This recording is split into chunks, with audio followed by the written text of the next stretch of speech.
Everyone asked me about the 1943 penny, and we're going to look at all kinds of different things that you could look for on your steel pennies that can give them a lot of value. So as always, let's just hop right into it. All right, guys, starting off first here, there are a lot of different errors that could take place on your steel pennies. So I actually have found a doubled die steel penny in a coin collection that I purchased before, and I had the coin graded and authenticated as that double die. So that doubling actually gave the coin some value, which we're going to look at here in just a second. Now, this coin has been broad struck. You can see around the rim of the coin that it kind of looks stretched out. That is a mint error. This coin, graded by NGC, a coin grading company, ended up selling for $77 at auction. Now, this next coin does not have a date, but it is a steel cent from 1943. That's the only year that they made steel pennies. And this is graded by PCGS. So as we flip the coin over, you can see that it does not look right. You know, something's not right. It's missing the whole obverse design. You'll see the reverse design here. And that is a brockage, a full brockage taking place on the obverse of the coin. So this mint error coin sold for over $1,100. $1,000 coin there. Now, keep in mind, these errors can take place on all kinds of different coins: pennies, nickels, dimes, quarters, half dollars, dollars, and all kinds of different dated coins as well, not just steel pennies. But some of the things are going to be just for steel pennies. Now, this is a 1943 steel cent that has a curved clip. This coin, graded by Annex, ended up selling for $84 at auction. This penny here has a straight clip, which you can see there at the top of the penny. Now, this coin ended up selling for $89, graded by NGC. And of course, the condition or the grade matters. This is at a 65. The best grade you can get on a coin is a 70. The worst is a 1. So 1 to 70 for the coin grading scale. This next coin, obviously a huge curved clip there. The coin sold for $660. Obviously, we're not finding things like this and coin rolls from the bank or anything. But here is something we can look for in coin rolls from the bank on all kinds of different pennies and dates and other coins as well.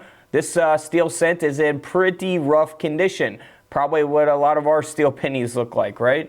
But it does have a die break, a large cud there at the bottom of the coin. So, you know, had this coin been in really good condition, it could have sold for a lot of money. But this penny only sold for $43 because of its condition. But you'll see that extra metal on the rim of the coin. That is a cud, which is also a die break.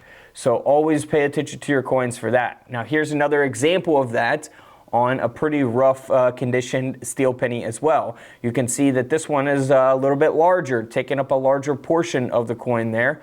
Now, these die breaks can take up, you know, half of the coin or a third of the coin. You know, they can be much larger than this. They can be a lot smaller than this as well. So inspect your coins closely. This penny sold for $55 at auction. Now, you can see one that is even larger and in better condition. Now, it does have some corrosion, but the coin is graded at a 40 as opposed to, you know, just XF details like the last coin. This coin ended up selling for $74 at auction. So we're getting a little bit better condition. Here's another XF40, and this is graded by PCGS. This coin sold for $75 at auction with that small little die break there.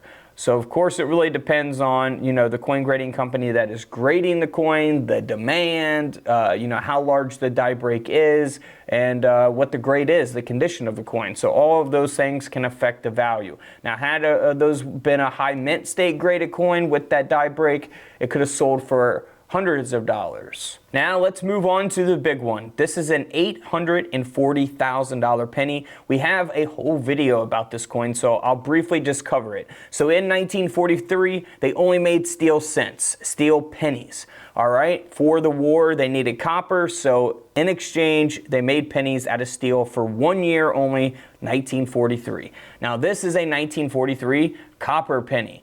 So this is a genuine copper penny. In 1943, they were not supposed to be copper. So a copper planchet has a 1943 steel penny design struck onto it, and that will make it extremely rare and valuable. Like I say, this coin sold for $840,000, nearly a $1 million penny.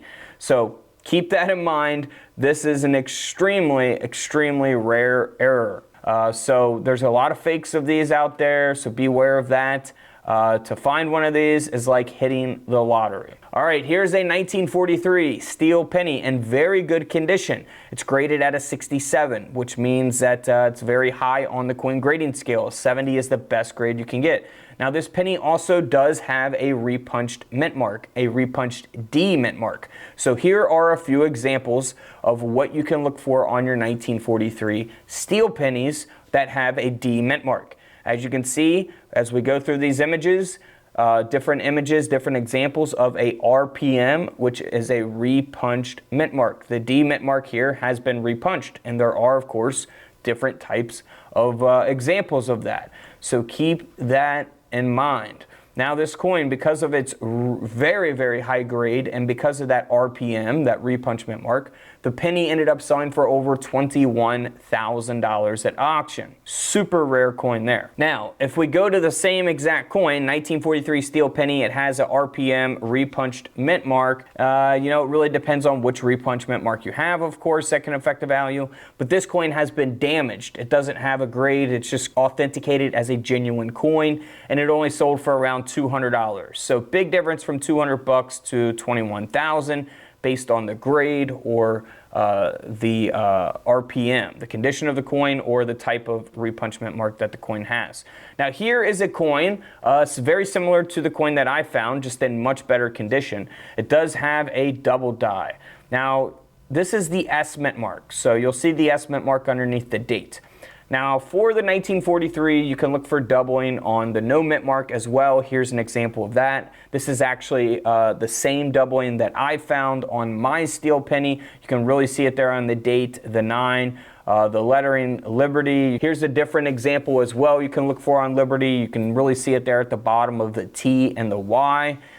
So you can look for doubling on all kinds of different steel pennies, right? So this is the S mint mark, and the coin ended up selling for $440, graded at a 62. Now here is another mint error. So it looks normal on one side of the coin, on the reverse, but as we flip the coin over, you can see that it's been struck through a capped die. This coin ended up selling for over $1,200. So there's another coin that is worth over $1,000. Now here is a very extreme type of mint error. I'll just go through this briefly, of course, because you know we're not finding these in coin rolls from the bank or in pocket change. The coin has been double struck. I think this error kind of speaks for itself. Unfortunately, someone cleaned this coin, so I have no idea why someone would clean something like this, because it took away a tremendous amount of value. This coin sold for $1,800. I don't know, maybe $4,000 if the coin had not been cleaned. I mean, that's a huge difference in value there. Now here is a 1943 penny that has an indent and a partial collar, which you can see around the rim of the coin. Indent, very obvious type of mint error. This coin sold for $336. Now we got the 1943 without a mint mark. So the Philadelphia minted steel cent. Now this coin sold for over $7,000, all because of its condition. Its grade of a 68. Now, if you have this coin that's graded at a 62, 63, it's going to be a tremendous drop in value compared to a 68. If there's only one graded at a 68, then that's what creates the demand, which ultimately increases the prices for coins like this. So $7,200 penny there. Now here's another obverse indent taking place on a steel penny. This coin sold for $180. Again, very obvious type of mint error. Now we looked at that coin that sold for $7,200, graded at a 68. This coin graded at a 64, just 4 grades lower, sold for $19. So you can see how important the grade is and the grade population of each individual coin. So should you get your coin graded? Well, I have coin grading videos kind of explaining that. You definitely want to do a lot of research and educate yourself on these coins and their conditions. They will put these coins under high magnification and inspect them like religiously to get the correct grade for a coin. So it's not like they just toss it around in their hand or anything like that and just say, all right, this is a 68. You know, it's a very tedious process for these coin grading companies, and they definitely take it serious. So big difference in values based on the grade or the condition. Now here is a 1943 steel penny that was struck 10% off center.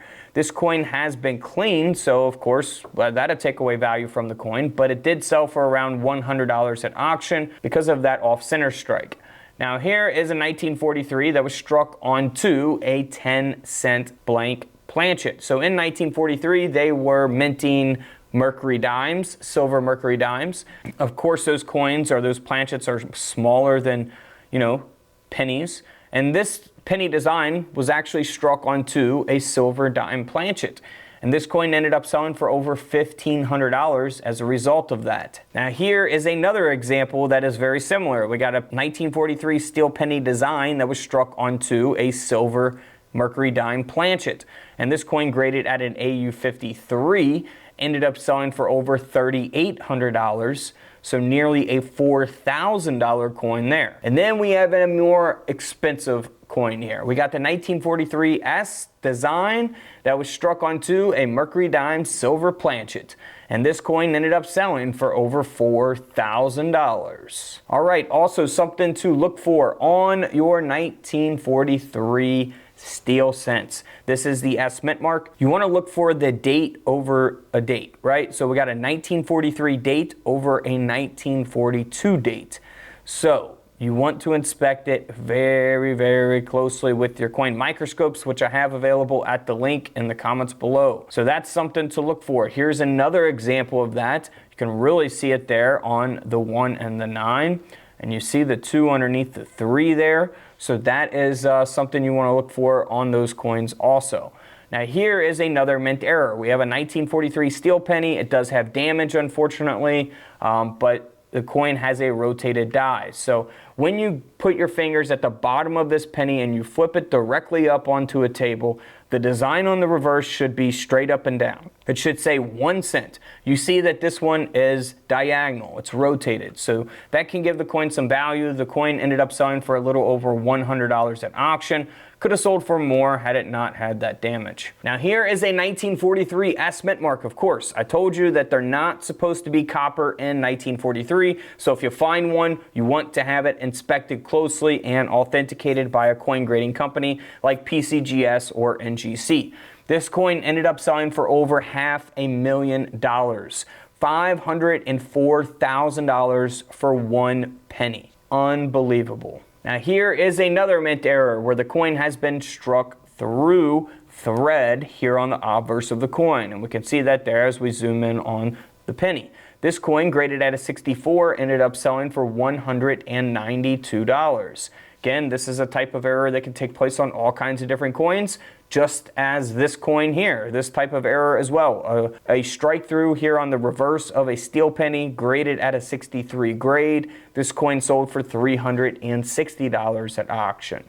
So all kinds of different errors to look for there on your steel pennies or on all kinds of other pennies as well. So inspect your coins very closely, guys, and don't forget to hit that link. We got all kinds of coin deals and coin supplies available for you guys in the comments below. Hey guys, everyone's asking how they can get my free coin book. Well, here's how you do it. You hit the link in the comments. It takes you over here to Whatnot. You'll see my Whatnot page, got 5,000 followers over there. You click on shop right here on the left side and you scroll down and you can add the book. You go buy it now. You enter your payment and your address information, and then you make sure that $15 credit applies for your purchase. That way you get the book for free, $0. All right, now you have to use my invite link to sign up. If you guys download the app and sign up, it's not going to work. You have to use the link in the comments. That way you guys can get the book absolutely free. By the way, we are on Whatnot every Tuesday and Thursday doing free giveaways, all kinds of cool stuff over there. We're selling an enormous